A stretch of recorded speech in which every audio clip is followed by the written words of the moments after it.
الحمد لله العزيز الغفار والصلاة والسلام على النبي المختار وعلى آله وأصحابه الأخيار أما بعد.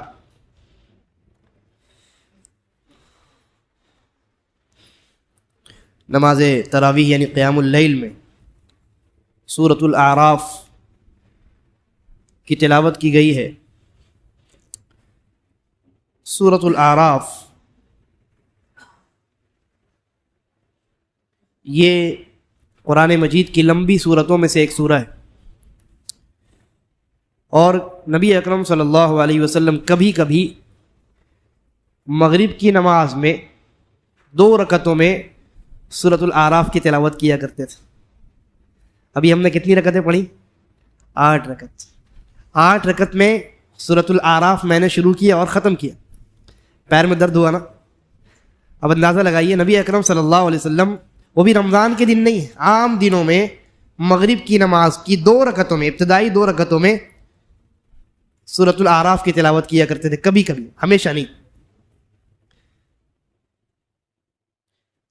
سنن نسائی سنن الکبریٰ کے اندر امام نسائی نے یہ روایت نقل کیا ہے. حضرت عائشہ رضی اللہ عنہ فرماتی ہیں ان رسول اللہ صلی اللہ علیہ وسلم قرأ فی صلاة المغرب بسورۃ الاعراف قرأها فی رکعتین، کہ اللہ کے نبی صلی اللہ علیہ وسلم نے مغرب کی ابتدائی 2 رکعتوں میں سورۃ الاعراف کی تلاوت کی، اور آپ نے 2 رکعتوں میں اس کو تقسیم کر دیا، آدھا حصہ پہلے رکعت میں اور دوسرا آدھا حصہ دوسری رکعت میں. ایک اور روایت آتی ہے، یہ صحیح بخاری کی روایت اور سنن نسائی میں بھی یہ روایت موجود ہے. زید بن ثابت رضی اللہ عنہ، ان سے مروی ہے کہ انہوں نے مروان بن حکم جو مدینہ کا گورنر تھا اس وقت، اس سے کہا ما لی اراک تقرأ فی المغرب بقصار السور، میں آپ کو برابر دیکھتا ہوں کہ آپ مغرب میں چھوٹی چھوٹی صورتیں پڑھتے ہیں. وقد رأيت رسول اللہ صلی اللہ علیہ وسلم يقرأ فيها بأطول الطوليين، جبکہ میں نے اللہ کے نبی صلی اللہ علیہ وسلم کو دیکھا ہے کہ آپ نے مغرب کی نماز میں ایک بڑی لمبی سورہ کی تلاوت کی.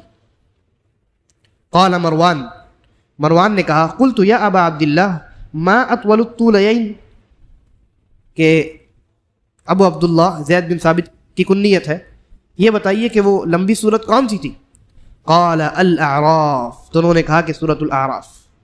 سورۃ الاعراف یہ مکی سورہ ہے، اور اس سورہ میں اللہ تبارک و تعالی نے نبی اکرم صلی اللہ علیہ وسلم کو تسلیاں دی ہیں، آپ کو تسلی دی ہے. آپ کی قوم آپ کو جھٹلاتی، نافرمانی کرتی، اعراض کرتی، تکبر کرتی، تو نبی اکرم صلی اللہ علیہ وسلم کو تسلی دینے کے لیے اللہ رب العالمین نے اس سورہ میں کئی نبیوں کا ذکر کیا اور ان کی قوموں کا ذکر کیا.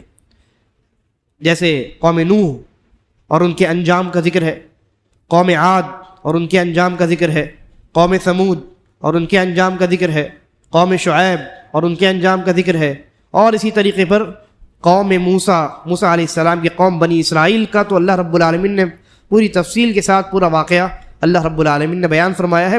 کس طریقے سے اللہ نے فرعون کو غرقاب کیا، اور کس طریقے سے اللہ تبارک و تعالیٰ نے اپنے بندوں کو یعنی موسیٰ علیہ السلام کی قوم کو اللہ رب العالمین نے سرخروئی عطا فرمائی، اور کیسے ان کو کامیاب کیا.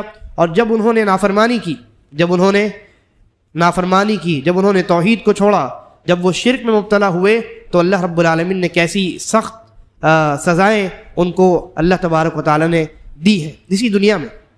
تو اس سورہ کا ایک مقصد تو یہ ہے کہ نبی اکرم صلی اللہ علیہ وسلم کو تسلی دی جائے، اور اسی طریقے پر دوسرا مقصد یہ ہے کہ جو اللہ تعالیٰ کی کتاب سے اعراض کرنے والا ہے اور رسول اللہ صلی اللہ علیہ وسلم کی سنت کو ترک کرنے والا ہے، یعنی دین اسلام اور شریعت اسلامیہ سے منہ موڑنے والا ہے، ان لوگوں کو ڈرایا جائے کہ دیکھو اتنی بڑی بڑی قومیں اور طاقتور قسم کی قومیں دنیا میں آئیں، لیکن نافرمانی کی وجہ سے ہلاک و برباد کر دی گئی.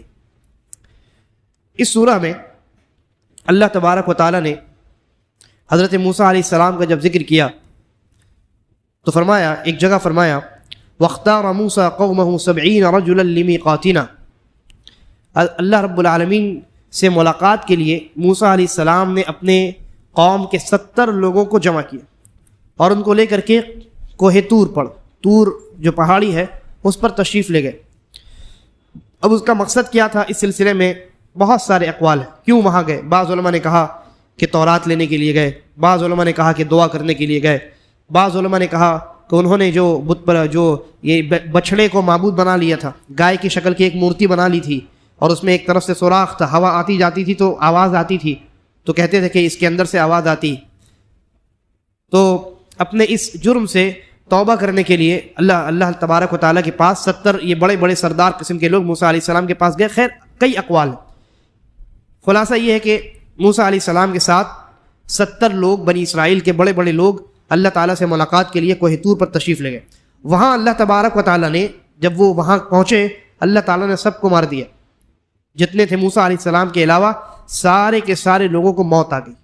حضرت موسیٰ علیہ السلام نے دعا کی، اے اللہ تو نے ان کو میرے ساتھ مار دیا. بعض علماء نے یہ بھی لکھا ہے کہ بنی اسرائیل کے کچھ لوگ اعتراض کرتے تھے کہ موسیٰ علیہ السلام اللہ سے بات نہیں کرتے، تو یہ 70 لوگ جمع ہوئے تھے کہ ہم جا کر کے دیکھیں گے موسیٰ علیہ السلام اللہ سے بات کیسے کرتے ہیں. تو جب وہاں پہنچے اللہ تبارک و تعالیٰ نے ان کو مار دیا. موسیٰ علیہ السلام کو بڑی تکلیف ہوئی، بڑے غم میں مبتلا ہوئے، کہا کہ اے اللہ تو نے ان کو مار دیا، الزام تو میرے اوپر آئے گا، لوگ کہیں گے کہ وہاں جانے کے بعد موسیٰ نے ان کو مار دیا. اے اللہ تو ان کو بخش دے اور ان کی مغفرت فرما. اللہ رب العالمین نے پھر ان کو دوبارہ زندہ کر دیا تھا. اسی موقع پر حضرت موسیٰ علیہ السلام نے اللہ تبارک و تعالیٰ سے اور بھی دعا کی اور کہا وَاكْتُبْ لَنَا فِي هَذِهِ الدُّنْيَا حَسَنَةً، کہ اے اللہ اس دنیا میں ہمارے لیے نیکیاں لکھ دے، اچھی چیزیں ہمارے لیے لکھ دے.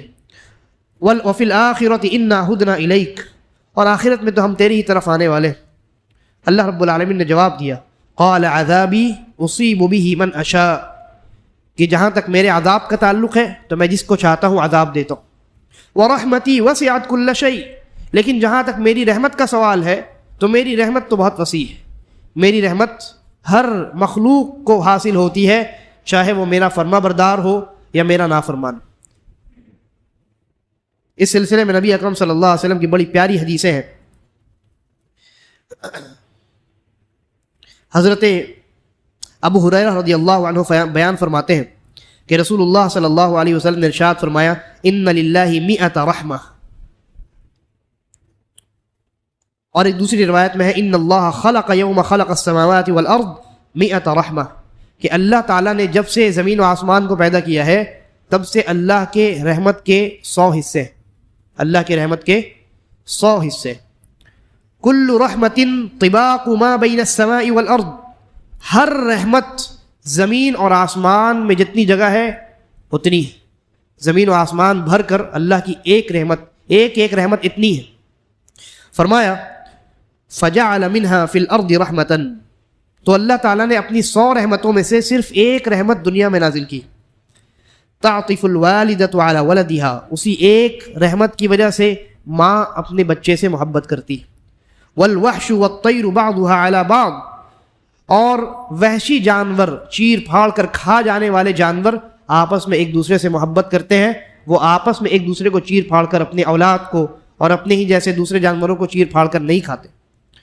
فَإِذَا كَانَ يَوْمُ الْقِيَامَةِ، جب قیامت کا دن ہوگا، ایک روایت میں ہے أَكْمَلَهَا بِهَذِهِ الرَّحْمَةِ، تو اللہ تبارک و تعالیٰ اپنی 100 کی 100 رحمت تمام کر دے گا. اور دوسری روایت میں ہے وَأَخَّرَ اللَّهُ 99 رَحْمَةً، اللہ تعالیٰ نے 99 حصے جو رحمت کے ہے اس کو بھی مؤخر کر رکھا ہے، پوسٹ پون کر کے رکھا ہے.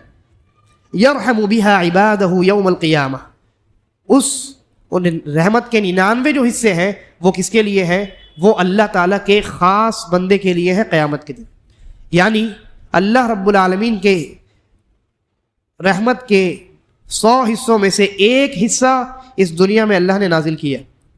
اس ایک حصے کو مسلمان بھی حاصل کرتا ہے اور کافر بھی حاصل کرتا ہے، لیکن قیامت کے دن اللہ تبارک و تعالیٰ اپنی رحمت کے 99 حصوں کو اپنے مومن اور مسلمان اور موحد بندوں کے لیے خاص کر دے گا. یعنی قیامت کے دن کسی کافر کو اللہ کی ایک رحمت بھی حاصل ہونے والی نہیں.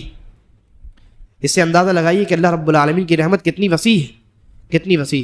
اس کے بعد اللہ تبارک و تعالیٰ نے بنی اسرائیل کا ذکر فرمایا، اور اس کے بعد نبی اکرم جناب محمد الرسول اللہ صلی اللہ علیہ وسلم کا تذکرہ کیا. اور اس تذکرے میں اللہ تبارک و تعالیٰ نے نبی اکرم صلی اللہ علیہ وسلم کی چند صفات کا ذکر فرمایا، وہ صفات جو تورات اور انجیل میں موجود ہے، جو یہودیوں اور نصرانیوں کی کتابوں میں موجود ہے، لکھی ہوئی شکل میں موجود ہے۔ ان صفات میں ایک صفت ہے وَيَضَعُ عَنْهُمْ إِصْرَهُمْ وَالْأَغْلَالَ الَّتِي كَانَتْ عَلَيْهِمْ، کہ محمد صلی اللہ علیہ وسلم کی ایک بہت بڑی نشانی اور بہت بڑی صفت یہ ہوگی کہ وہ جب آئیں گے دنیا میں تو یہودیوں کے یہاں جو سخت ترین قوانین ہیں، یہودیوں کے یہاں جو سخت قسم کے قوانین ہیں، شرعی قوانین، ان قوانین کا بوجھ دنیا والوں کے اوپر سے اٹھا لیں گے، یعنی بہت آسان شریعت لے کر کے آئیں گے۔ آپ اگر حدیثوں کا مطالعہ کیجئے گا تو آپ کو کئی ایسی چیزیں ملیں گی۔ مثال کے طور پہ یہودیوں کے ہاں اگر ان کے کپڑے میں کہیں نجاست لگ جاتی، کہیں گندگی لگ جاتی، تو اللہ کے نبی صلی اللہ علیہ وسلم جو شریعت لے کر کے آئے اس میں کتنی آسانی ہے کہ ہم آسانی کے ساتھ اس کو دھو سکتے ہیں پانی کے ذریعے، لیکن ان کے ہاں یہ قانون نہیں تھا۔ ان کے ہاں یہ سخت قانون تھا کہ اس حصے کو کاٹ کر کے آپ کو پھینکنا پڑے گا۔ اسی طریقے پر ان کے ہاں جب عورتیں حالت حیض میں ہوتی تو ان کے ساتھ بیٹھنا تو بہت دور کی بات ہے، کھانا کھانا بھی ان کے ساتھ ان کے یہاں جائز نہیں تھا۔ اللہ کے نبی صلی اللہ علیہ وسلم نے جو آسان شریعت لائی ہے اس میں ایسی عورتوں کے ساتھ بیٹھنا، ان کے ساتھ کھانا پینا، بوس و کنار کرنا، ساری چیزیں جائز ہیں سوائے جمع کے، سوائے جمع کے۔ اسی طرح ان کے یہاں جب کوئی انسان کوئی جرم کرتا تو وہ جرم اس کے دروازے پر لکھ دیا جاتا اور پھر اس کی سزا یا اس کا کفارہ بھی دروازے پہ لکھ دیا جاتا، یعنی کتنی ذلت ہوتی، کتنی رسوائی ہوتی۔ جبکہ رسول اللہ صلی اللہ علیہ وسلم کی جو آسان شریعت ہے، اس آخری اور آسان اور سہل شریعت میں یہ ہے کہ آپ اپنی زبان سے اللہ تعالیٰ کے حضور دو بول بولیے اور مغفرت طلب کیجئے، اللہ رب العالمین گناہوں کو معاف کر دے۔ اس طرح کے کئی ایک، اور اسی طرح آپ دیکھیے جب بنی اسرائیل نے بت پرستی شروع کر دی تھی اور اس کے بعد پھر وہ توبہ کرنے لگے، اللہ تعالیٰ سے مغفرت مانگنے لگے، تو ان کے مغفرت کا یا ان کے اس توبے کا اللہ تعالیٰ نے کون سا طریقہ ان کے اوپر عائد کیا؟ اللہ تبارک و تعالیٰ نے جو طور پہاڑ ہے اس کو ان کے سر کے اوپر لا کر کے کھڑا کر دیا اور کہا کہ تمہارے اس جرم کی سزا یہ ہے کہ آپس میں ایک دوسرے کو قتل کرو، آپس میں ایک دوسرے کو مار ڈالو، یہی تمہاری سزا ہے، یہی تمہاری توبہ ہے۔ جبکہ ہماری شریعت میں اللہ کے نبی صلی اللہ علیہ وسلم کیا فرماتے ہیں؟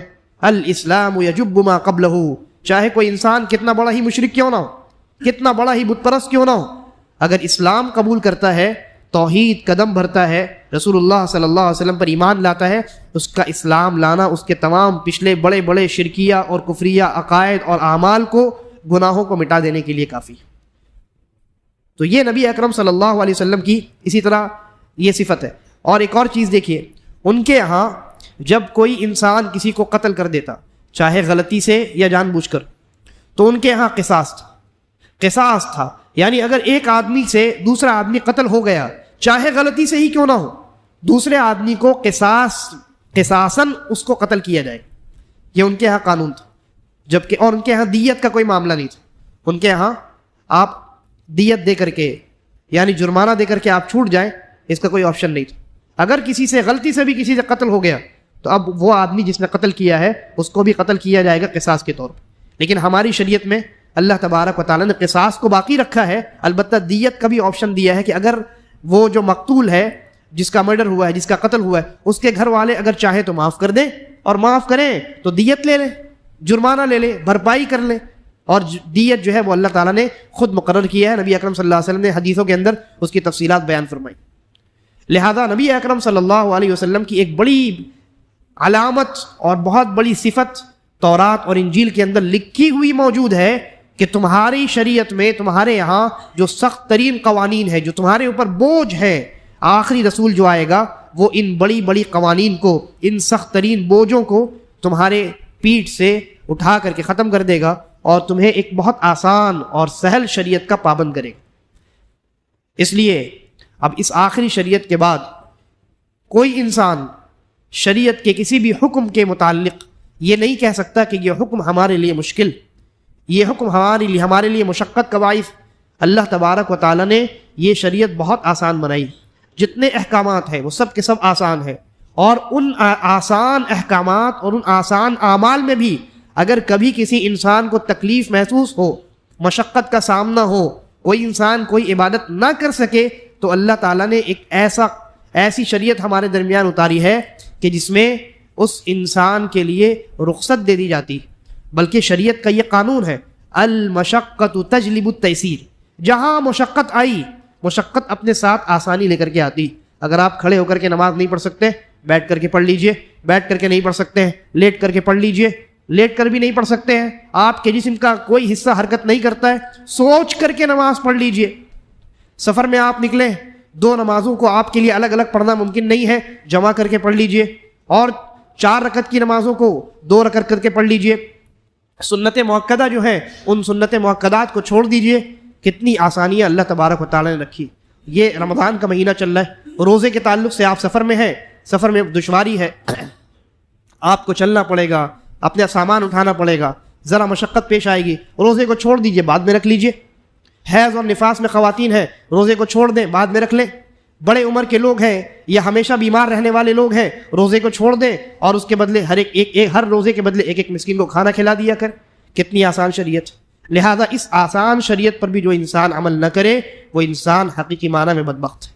اللہ رب العالمین ہم تمام کو شریعت کے تمام احکامات پر عمل کرنے کی توفیق عطا فرمائے اور ہمارا خاتمہ ایمان اور اسلام پر کرے۔